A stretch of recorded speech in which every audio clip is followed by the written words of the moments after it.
პარიზში გამართულ ბუნებრივი ღვინოების საერთაშორისო გამოფენაში ღვინის ეროვნული სააგენტოს მხარდაჭერით ქვევრის ღვინის მწარმოებელი 9 მარანი მონაწილეობდა. ეს არის ღონისძიება, სადაც მაღალი ხარისხის ბუნებრივი, ორგანული და ბიოდინამიური ღვინოების მწარმოებლები იკრიბებიან. გამოფენის ორგანიზატორია ცნობილი ღვინის მაგისტრი საფრანგეთიდან იზაბელ ლეგერონი. წელს პარიზის გამოფენაზე 16 ქვეყნის 200-მდე ბუნებრივი ღვინის მწარმოებელი იყო წარმოდგენილი, მათ შორის მეღვინეობის ტრადიციებით სახელგანთქმული ისეთი ქვეყნები, როგორებიცაა საფრანგეთი, იტალია, ესპანეთი, პორტუგალია და სხვა.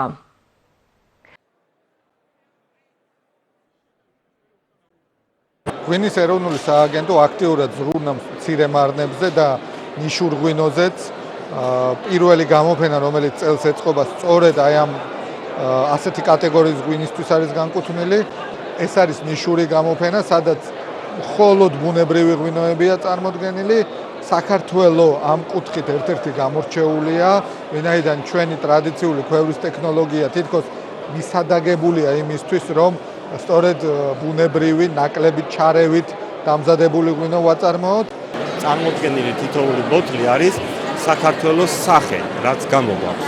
ამიტომ ძალიან ვცდილობთ, რომ ყოველთვის ხარისხზე ორიენტირებულები ვიყოთ და არა რაოდენობაზე. ჩვენ მცირე მარნები ვერ შევძლებთ მივიღოთ ასეთი ტიპის ნებისმიერი სახის გამოფენაზე თუ არ გვექნება მხარდაჭერა სახელმწიფოსი და ღვინის ეროვნული სააგენტოსი. ჩემი მარანი 2020 წლიდან გამოჩნდა ქართულ ბაზარზე. დაახლოებით მეორე წელია, რაც ვიღებ სხვადასხვა ფესტივალებში საზღვარგარეთ მონაწილეობას.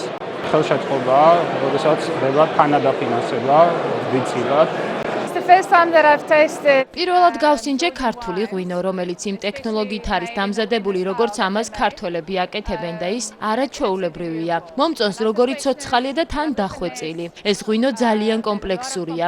წამიკითხავს ქვევრის ტექნოლოგიის შესახებ, რომლითაც ისინი აყენებენ ღვინოს და ეს ნამდვილად შთამბეჭდავია.